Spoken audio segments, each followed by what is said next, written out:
Good morning students. In this video we will discuss about chemical properties of ethers. So in last video we have seen about important preparations of ethers, introduction, nomenclature and classification of ethers. In this video we will discuss about the next topic related to the ether, that is chemical properties of ethers. Okay, so these ethers are least reactive functional groups when compared to other compounds. Okay, so these ethers are less reactive when compared to other organic compounds such as alkyl halides, haloarenes, phenols and alcohols. And these can undergo chemical reactions only under specific conditions. Okay, only in specific condition or special conditions these can undergo chemical reactions. So in that it can show only a few chemical reactions. So first chemical reaction is due to cleavage of carbon oxygen bond. Okay, so first chemical reaction is due to cleavage of carbon oxygen bond. So if you see in ether, carbon oxygen bonds will be present. So what is general representation of ether? ROR. So these two R indicates the alkyl groups. That means they contains carbon atom. Okay, now here a bond is made between oxygen and carbon atoms. Okay, because of breaking or cleavage of this carbon oxygen bond. Understand? So some chemical reactions can occur. In that the most important chemical reaction is reaction with halogen acid.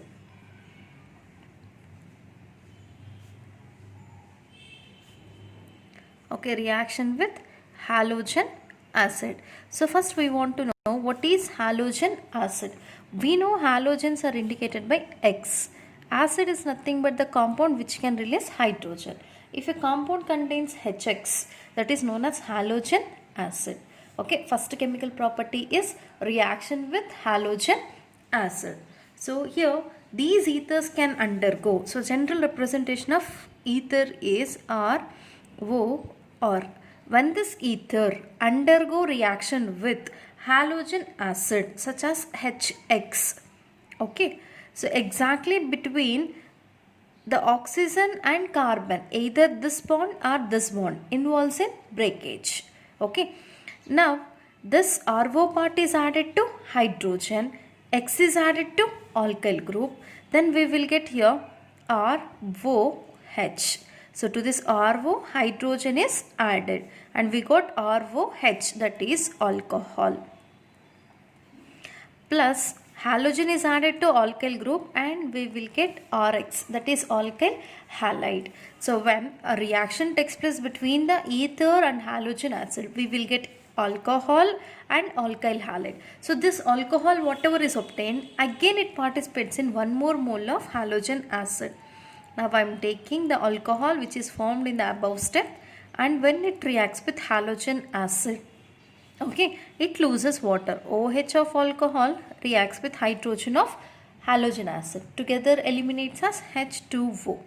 Now halogen is added to alkyl group, then we will get alkyl halide by the releasing of H2O. That means the overall reaction of ether with excess amount of halogen acid finally leads to give alkyl halide as the final product. Okay, this is the first chemical reaction. In that I am taking one of the example. That means in place of OR groups I am substituting alkyl group. If I take, okay, diethyl ether. Ethyl means containing two C2H5 groups. Diethyl ether.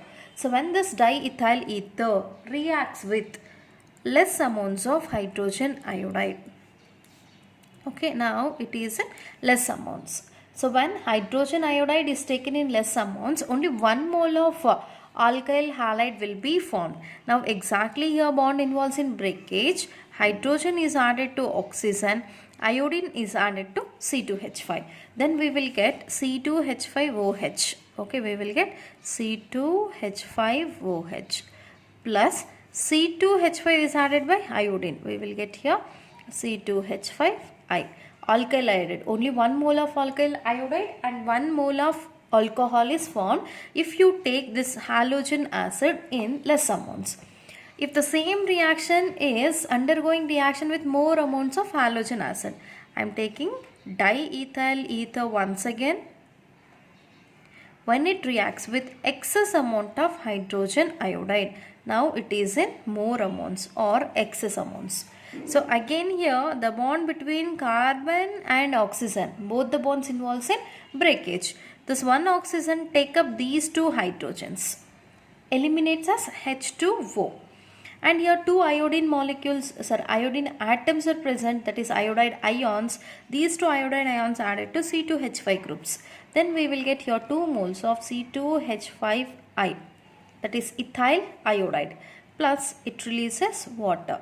That means the products related to the reaction of halogen acid depends upon the condition or amounts what we are taking this halogen acid.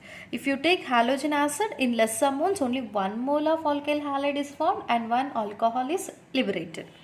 If you take the same halogen acid in excess amounts, it releases H2O and 2 moles of C2H5I can be liberated. Okay, so that is about reaction with halogen acid. If suppose phenolic or aryl ethers undergo reaction with halogen acid. So this is the general representation of aromatic ether, ROR. In place of one R, phenyl group is attached or aromatic ring is attached. When it reacts with hydrogen halide,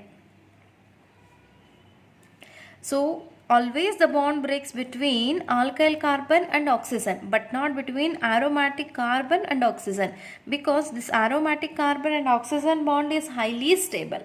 Okay, it is more stable, so that this bond do not involve in breakage. Only the alkyl carbon and oxygen bond involves in breakage, and this alkyl group is added by halogen, and we will get here alkyl halide.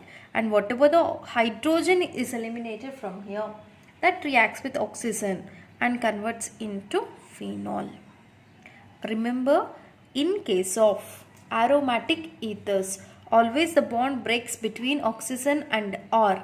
Okay, then it can be converted into alkyl halide and phenol. Okay, that is about the first chemical property of this ethers. Ethers are generally less reactive when compared to other functional groups. Okay, this is due to the high stability of this ethers. Understand? Now we want to see about the second chemical property. So that is electrophilic substitution reactions. Second chemical property, electrophilic substitution reactions.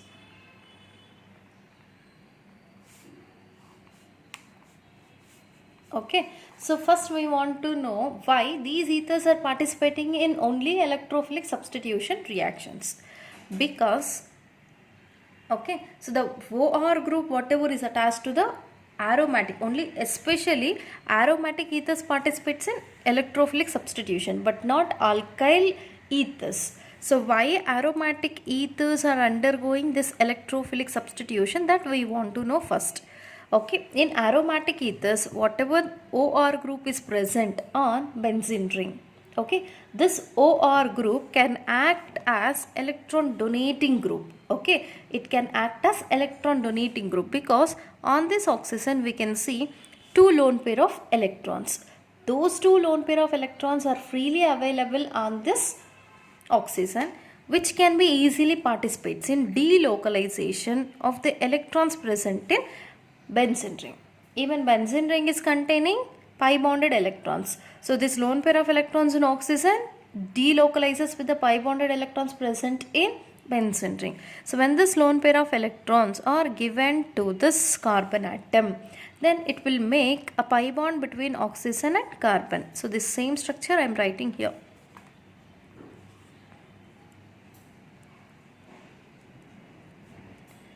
Okay, aromatic ether. Now oxygen is with two lone pair of electrons which are freely available. Okay, now these two lone pair of electrons are donated to the benzene ring. Then between oxygen and carbon double bond is created. Thereby the valency on this carbon increases. immediately this pi bond moves to the next carbon atom. Okay, then we will get the first resonating structure. Here double bond is created with the oxygen atom, and oxygen is containing an alkyl group on it, and due to losing electrons this oxygen will be getting positive charge, and because of gaining electrons this carbon is getting negative charge. These two pi bonds are locating as it is. Clear? In the next step, why again it is participating in the next step? Because still adjacent, okay, in adjacent position it is containing pi bonded electrons which can easily participate in delocalization, so that the negative charge on this carbon make a pi bond here, and immediately the valency of this carbon increases, the adjacent pi bond moves to another carbon atom. Here we will get another resonating structure. Double bond O or an oxygen with positive charge. Here pi bond as it is existing, and here a new pi bond is created. This carbon will be getting negative charge. This is getting negative charge. This negative charge again makes a pi bond here. This pi bond moves to the adjacent carbon atom. And here double bond O or oxygen is with positive charge. Already one pi bond existing here. Now a new pi bond is created here, and this carbon have got negative charge here. Okay, and finally this negative charge make a pi bond. Pi bond present between carbon and oxygen moves to completely oxygen, thereby the positive charge on the oxygen neutralized. Then it will get two lone pair of electrons. Here pi bond, now new pi bond is created here. Okay, now the first and last structures are almost similar, only the positions of pi bonds got changed. Clear? So these two we should not take as resonating structures.